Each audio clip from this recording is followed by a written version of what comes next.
டேய் கரெக்டா உள்ள அடிச்சுக்கோ மச்சான், நான் பாத்துக்கிறேன். VOLLEO என்னடா ஏபிசிடி சொல்லிட்டு இருக்கான். BALL வாலிபா. டேய் என்னடா பண்ற? அது எனக்கான ஒரு ஸ்டைல்ரா.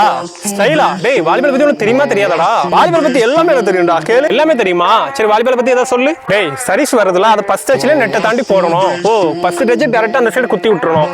ஓகே, அப்புறம் மச்சான் அடுத்துங்க வா. இந்த கட்டத்துல குத்துச்சுனா பாயிண்ட் அவங்களுக்கு, சரியா? இந்த கட்டத்துல குத்துச்சுனா பாயிண்ட் நமக்கு, கரெக்டா? ஏய் சூப்பர்டா, வேற லெவல்.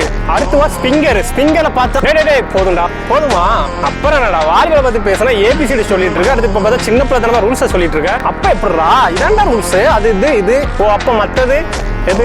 டேய் வா நான் உனக்கு சொல்லி தரேன். டேய் அவன் சரி அடிக்காம எடுத்தோட நீ முத பந்து அப்படி உள்ள குத்தி விடக்கூடாது, சரியா? அதை வந்து ஃபர்ஸ்ட் செட் பண்ணணும். அதாவது நீ ஃபர்ஸ்ட் யாருக்கு செட் பண்ணணும்னா செட் யாருக்கு செட் பண்ணணும்னா அட்டாக். அதாவது இந்த மூணுமே என்னன்னா first pass, setting pass, attack pass, இந்த மூணுமே கரெக்டா பண்ணாதான் ப்ராப்பர் கே. ஃபர்ஸ்ட் பாஸ் கொடுக்கும்போது நீ எப்படி எடுக்கணும்னு சொல்லிட்டு அதுக்குமே டிப்ஸ் இருக்கு, வா சொல்லி தரேன். உன்னை நோக்கி சர்வீஸ் வரும்போது நெஞ்சுக்கு மேல வந்தா எப்போதுமே ஸ்பிங்கர் மட்டும் ட்ரை பண்ண. அதாவது பால் வந்து உன் நெஞ்சுக்கு நேரம் வருது, ஒரு ஸ்டெப் புரிஞ்சுக்கிட்டு அதை வந்து நீ எப்பவுமே ஸ்பிங்கர்ல சேவ் பண்ணிக்கலாம். நெஞ்சு கீழே வந்துச்சுன்னா அதாவது பால் இங்க வருதுன்னா நீ எப்பவுமே அன்ட்ராப், அதாவது ஜஸ்ட்டுக்கு கீழே வந்தாலே அது அன்ட்ராம்ல சேவ் பண்ணிக்கும். இதுலயுமே பார்த்தனா பால் இன்னும் பால் அவுட், சரியா? இப்போ வந்து வால் பிளாக் ஏறதும் வால் கையில டச் ஆயிடுச்சுனாலே பால் எங்க ஓனாலும் கண்டிப்பா நீ சேவ் பண்ணணும், சரியா? அடுத்து பால் இன்னு, சரியா? பால் இன்னு பார்த்தனா இந்த மாதிரி பால் சென்டர்ல குத்துனாலுமே அது பால் இன்னு தான். அதுவே பால் இந்த சைடு, சரியா? சென்டர்ல குத்தாம இந்த சைடு வந்து அவுட் ஆஃப் லைன், இந்த மாதிரி பால் குத்துச்சுனாலே இது பால் அவுட் தான், சரியா? அந்த பொசிஷன் பாத்துக்கோங்க. பட் டைரக்டா வந்து பால் அவுட் போது அது வந்து உங்க மேல டச் ஆயிடுச்சுனாலே பாயிண்ட் வந்து அவங்களுக்கு தான். பாத்தீங்களா, பால் வந்து வெளியே அவுட் குத்துற வரைக்கும் உங்க மேல டச் ஆகவே கூடாது. அது அவுட் போகும்போது இந்த மாதிரி உள்ள நின்றுட்டே பால் கேட்ச் பிடிக்காதீங்க. அதாவது இந்த கோட்டுக்குள்ள உங்க காலை வச்சுக்கிட்டு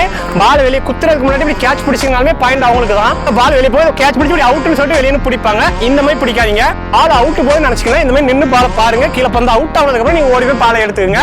இதுதான் கரெக்டான ரூல்ஸ்.